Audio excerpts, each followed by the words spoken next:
Mësimi i Imam Ebu Hanifes, mëshira mbi fitimin.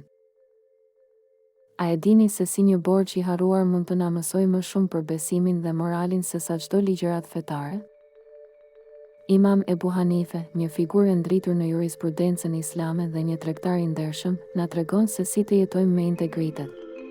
Ai ishte një shembull i shkëlqyer për muslimanët, studentët, biznesmenët dhe besimtarët. Kur një burr harroi borxhin, imami nuk e ngushtoi. Frika e tij nga gjykimi i Zotit dhe dëshira për të mos e vënë robën e tij në vështirësi, e shtyn të falte borxhin. Ky është një mësim i thellë moral për të gjithë ne. Ndjeshmëria dhe mëshira ndaj të tjerëve janë më të vlefshme se çdo fitim material.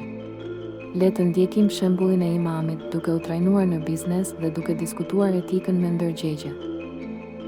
Le të reflektojmë mbi këtë histori dhe të përpiqemi të jemi më të ndjeshëm dhe të mëshirshëm në jetën tonë të përditshme. Ndani këtë mësim me të tjerët dhe le të ndërtojmë një botë më të mirë së bashku.